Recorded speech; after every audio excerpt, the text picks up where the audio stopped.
The following program is a Town of Colonie television production of the William K. Sanford Town Library.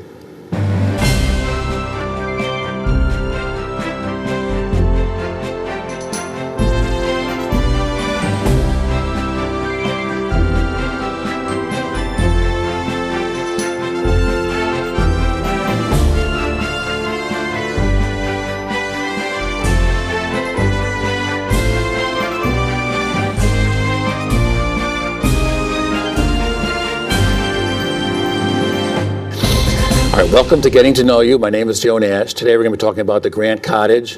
It's off exit 16 of the Northway up in Wilton, New York. We have with us Steve Trimm. He wears many hats up there. He's a tour guide. He is a presenter, which we'll get into what a presenter is. He's a historic interpreter. And he's the author of this book right here about the history of the Grant Cottage. Saving Grant Cottage, How a Survivor of Andersonville, a housewife, a medical missionary, and an immigrant from Japan saved a precious piece of our history. So welcome back, Steve. Thank you. I should say before we get going, the cottage is open from Memorial Day weekend to Labor Day weekend, Wednesday through Sundays, 10 to 4. They have over 24 programs. The programs are free. And they're outdone, whether done on the porch, along the porch? It depends on the weather. The cottage has a very wide porch, and on nice days, that is where we have our programs. Yes. And most of these programs are on weekends. I'll read a few, then you get the idea of what they are. Let's see: Secret Agents in Hoop Skirts, Women Spies of the Civil War, Women Soldiers of the Civil War, Grant and the Press, Mark Twain Erupts, Music in Grant's Time. There's also a program where they're going to have the 77th Regimental Balladeers. They do Civil War songs, I think, in the same way they did it back then, or is that what that? As close as they can. Close, okay. And then The Price of Freedom, U.S. Grant and the Politics of Race. That's just an idea. There's over 24 programs which are free. We'll talk about some of those. So, Steve, why don't we talk about, since you wrote the book here about the cottage, what is the significance of the Grant Cottage? I mean, we all know Ulysses S. Grant, he was there for only about 6 weeks? Barely, yes. The man was dying, and he was broke. And he was writing his memoirs, hoping that if his publisher, Mark Twain, was right, the book would sell pretty well. The thing of it was not just to save the family from poverty. Midway through the project, Grant was diagnosed with terminal cancer. So he was racing death. He had already been writing it before he went up. He was in New York City, right? Right. Okay. The book was not done. Grant clearly was failing. His doctors wanted him out of New York City. Okay. The air pollution alone might kill him. Really? And they looked around for a place that had very clean, fresh, unpolluted air, hoping that might prolong his life. And coincidentally, a friend of his owned a cottage on Mount McGregor in Wilton, New York. Okay. Back then it was called Drexel Cottage. It's now called Grant Cottage, but that's where the family came. And the move seemed to do the general some good for a while.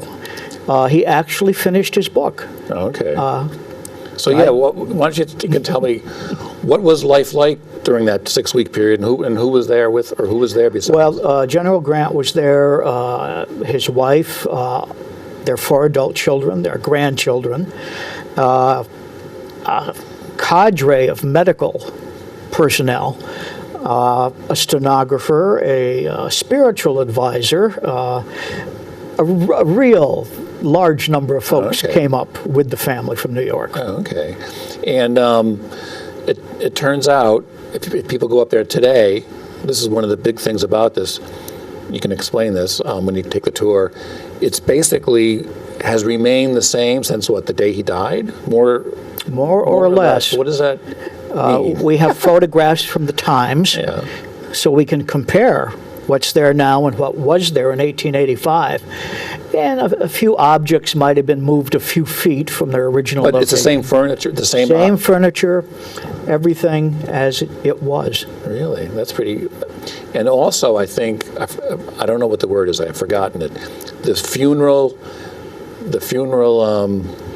Oh, the floral The arrangements? floral arrangements are still there too, right? Yes, after more than 130 years, the great, and they're massive, Yeah. flower arrangements are still there.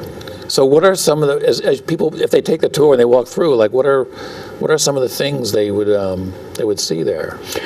Well, they'll first, there's a little orientation film in our visitor center about Grant's life up until the time he came to the cottage.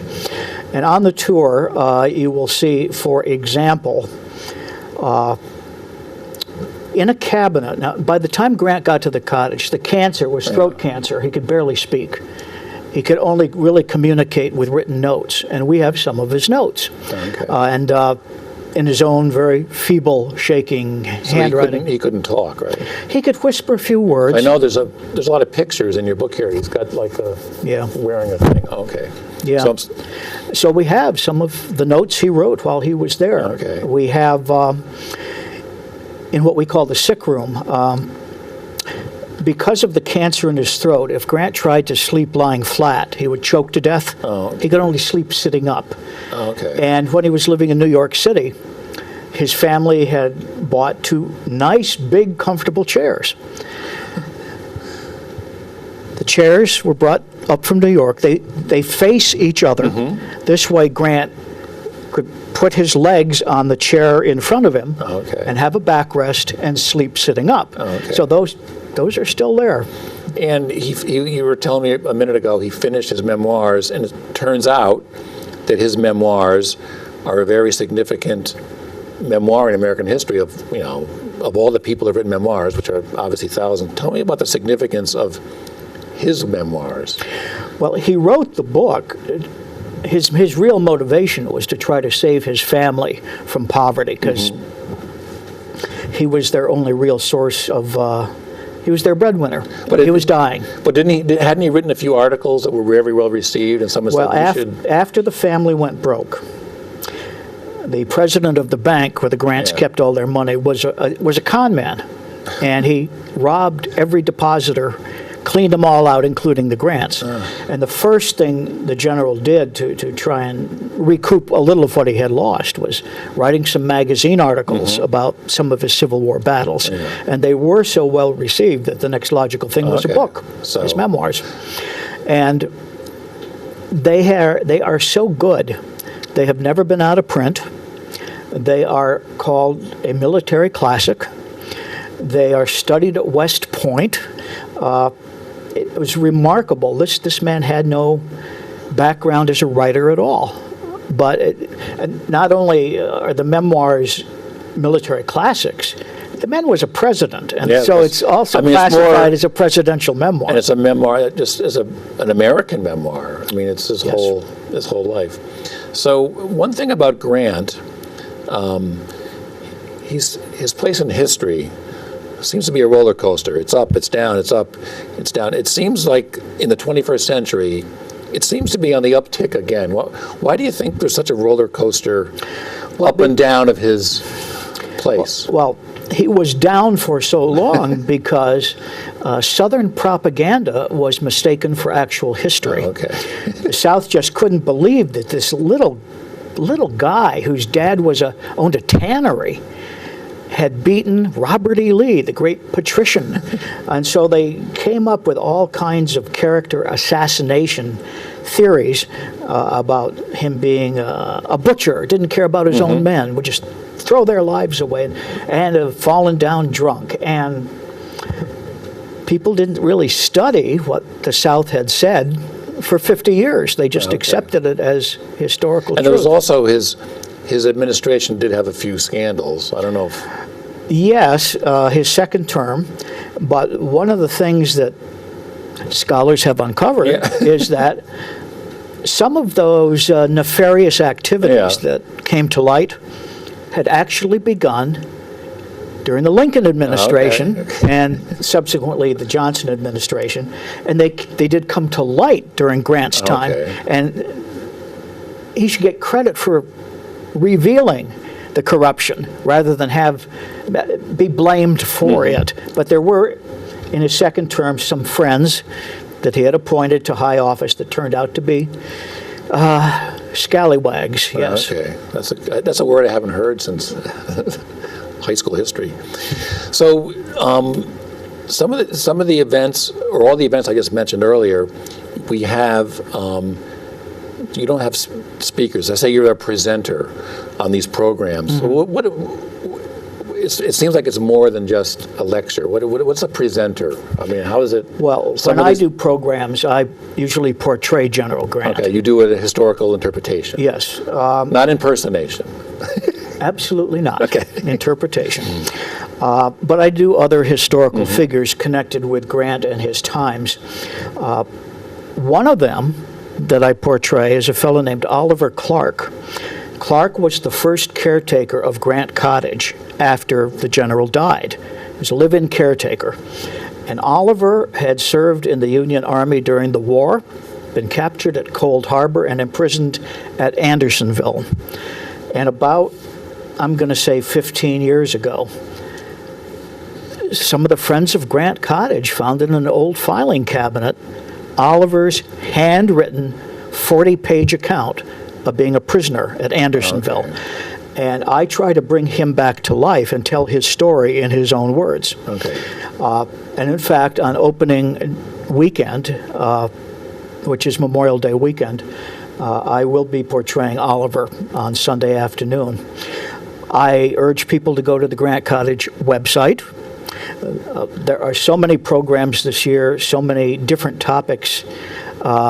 It's good. I'll say it'll be on the screen. It's grantcottage.net, and there's all the events here. Like I say, there's over 24 here. Oh yes, I mean people assume that we're always going to talk about the Civil War. Not true. Well, a lot of these they're about that era, though, more or less. Well, I'll give you a couple examples of things that kind of surprise people. Okay. It used to be in Grant's time that there was a little narrow gauge railway that ran from Saratoga up to Mount McGregor. This was the last train ride he took. The railroad doesn't exist anymore, but its history is utterly fascinating. And we have an expert on the history of this little itty-bitty rail line that just has some fascinating stories connected with it. So that's going to be one of the programs. And that's June 17th. This is the Saratoga, Mount McGregor, and Lake George Railroad, a brief history. We have someone who is very knowledgeable in the natural history of Mount McGregor. And will, on I think June 1st, we'll be talking about flowers and such on Mount McGregor. And the reason... July 1st. Yes, we can justify it, is because Oliver Clark's wife, Martha, wife of the first caretaker, she was enamored of the natural history of the mountain. And she wrote about it. She walked all over Mount McGregor and even did a painting of, the thing of it is, there's so much more than General Grant connected with Mount McGregor. We have stories about a lot of people and activities, not exclusively. What's this? I see. Do you know anything about this program? Love Letters from Mount Rushmore. What's that? Do you know? Well, this is a little off our usual train of thought. The man who wrote this book is a friend of Grant Cottage, and he really does talk about the meaning of memorials and monuments. Well, that's of which there are many of General Grant, obviously. So it's how do we remember history, and the people. And he uses Mount Rushmore as his avenue into the story. And I see you have Mark Twain's always been associated with the book and General Grant's later life. You have a program called Mark Twain Erupts. Yes. And he's going to be interpreting Mark Twain, which I think would be great to see. Yes. What does that mean he erupts? I'm trying to... I'm waiting to find out myself. Mark, I will give you one anecdote on Mark Twain erupting. When General Grant was going to write his book, he had a contract with somebody other than Mark Twain. Mark Twain had just started his own publishing house. He visited the general, took a look at the contract, and according to Mark Twain, As he read through the general's contract, smoke began to come out of his nostrils, little flames out of his ears, and he erupted. Okay. And he said to the general, they're only going to pay you $10,000 for your life story? If I were to publish the autobiography of an Apache Indian chief, I might give him $10,000. But General Grant, you're being robbed again. Oh, yeah. And Twain made a better offer. And I think Mark Twain knew about being raw. He invested in he had some problems too with. He was not a great businessman, no. He was up and down a lot economically, but in the case of Grant's memoirs, he was brilliant. He knew because it was a humongous bestseller, wasn't it? I mean, It turned out to be. In our modern money, yeah. from the sales of the memoirs, Julia Grant, the widow, and Grant's children received at a minimum between $6 and $8 million. In today's money. In today's money. Could have been twice that, I'm Yeah. not sure, but it was a runaway bestseller. America had never seen anything like it. So when these presenters are doing this historical interpretation, and you do General Grant and you do this like, how do you prepare for something like that? Yeah, do a lot of reading. But I mean, you have to also have the costume. Oh, absolutely, sure. So what are some of besides reading, how do you, I mean, you just read biographies, or you try to read letters, you try to read Anything I what get other my people hands said on. about him? One of the great things about the Friends of Grant Cottage, we're all volunteers up there. All of us have our strong suits, and one of our volunteers, well, actually two, are true scholars. Oh, okay. They do their own research. They circulate it, via email. So anything I can lay my hands on, I'll take a look at. One thing I want to emphasize for this season, we're doing something brand new. On 3 occasions, we are having history events for children. Oh, okay. We call them Kneehigh History. All right. And they really are for young children and their families, obviously. Okay, I see them A right youngster here. would not really understand the tour, Yeah. and so we have to present it in a way the young can understand. Okay. I just see this right here. There's one on June 21st. There's one on July 30th. And there's one, I can't There's see. one in August sometime. August 23rd. And then these are for kids 3 to 9. You can try to introduce them to history, hopefully Right. in a fun way, not like sitting in a Yes. classroom. Right. So, do you know that the other presenters? Do you know how they prepare? Pretty similar to what you? I really don't know how most of them prepare, but there's one gentleman who will be speaking on, I think it's Flags at Half-Mast Day, the day of Grant's funeral. We sort of recreate the scene. This gentleman who's speaking, well, maybe it's not that particular day. Check the website. Okay. Mr. Mikowski, Professor Mikowski. This is his book. Okay. Grant's Last Battle. Grant's Last Battle. This is about the last year of Grant's life, including his weeks there. on Mount McGregor. And I can tell you, Mr. Mikowski, he is a professor at St. Bonaventure University. He is a tour guide at the Spotsylvania battlefield, one of the great Civil War bloodbaths. He knows his stuff. And I have not seen him present a program, but I've chatted with him informally, and it's going to be entertaining. Okay. That I know. And you just mentioned that almost everyone up there is a volunteer. Yeah. People can become members. There's information on the website, but it's one of the few New York State historical sites where there's no New York State parks state people workers, there at all. No state workers, Not at no. all. And we're still looking for volunteers. So Okay, there's information. Like I say, there's information on the website. So what else? You were telling me before we started. You've been doing this for many years. Last season, how did you said you got like 5,000-6,000 visitors? between 5,000 and 6,000, Okay. and that I know compared to the great tourist attractions doesn't sound like much. But we are a little off the beaten path. People have to make an effort to get to us. And when I started 10 years ago, if we had 2,000, that was quite a remarkable year. So we're Well, it's not making progress. It's not that far. Exit 16 in the Northway, and you're only open Wednesday through Sundays. So, I mean, I think 5,000. That sounds pretty good. No complaints from me. Now, one thing we just mentioned, the funeral procession. When he did leave and went to New York, was there like millions of people lining the route or something? Are you talking about the funeral? Yeah. Yeah. There, yes. People wonder why wasn't Grant buried in Arlington? He was a national figure, national hero, or at least the cemetery at West Point. He's buried in New York City. That does strike people as odd, but the reason his body was taken there was because in those days, wives could not be buried in military cemeteries. And Ulysses and Julia Grant, this is one of the stories we really enjoyed telling, had one of the great romances of their time.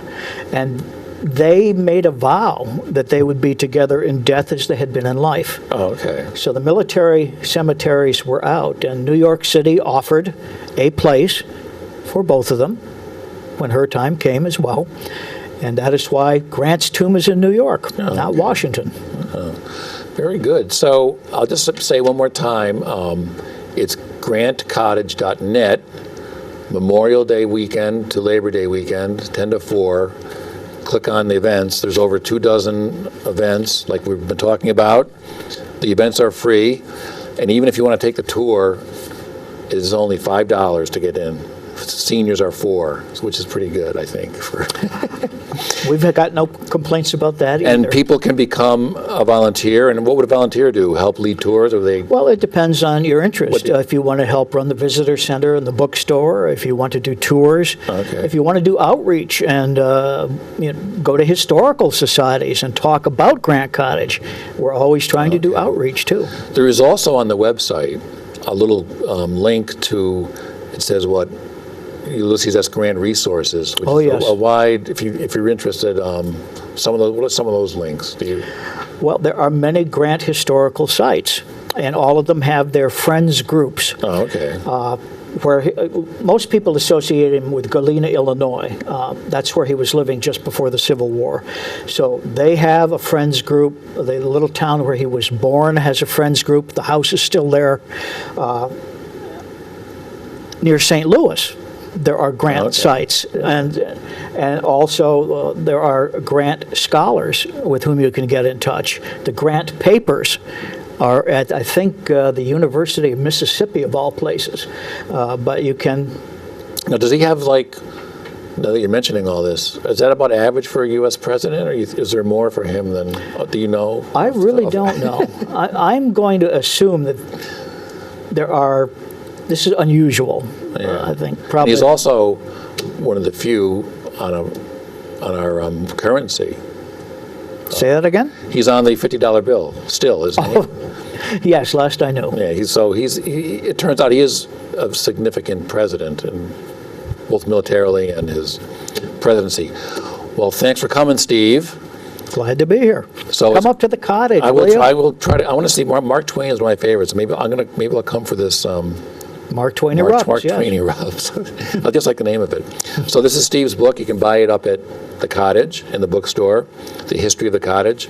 Again, Memorial Day weekend to Labor Day weekend, Wednesdays through Sundays, 10 to 4, at exit 16 at Wilton. And follow the directions. You're saying it's a little bit hard to get. It's near the old correctional facility. Yes, the Mount McGregor prison is on our mountaintop. Which is closed now, though. It is. It is. So you don't have to stop at the guard post anymore. Did people stop? Oh yes, and the cars were searched. I tell you, it was kind of a deterrent to reach Grant Cottage. Now, you were telling me before we started, some people got scared and turned around and when did that close? A couple of years ago? A couple of years ago. Oh, so maybe that's why your attendance has increased. Could well be. Could well be. All right. Well, thanks for coming. It's grantcottage.net. It'll be on the screen here. And go to Grant Cottage this summer. And we'll see you next time on Getting to Know You.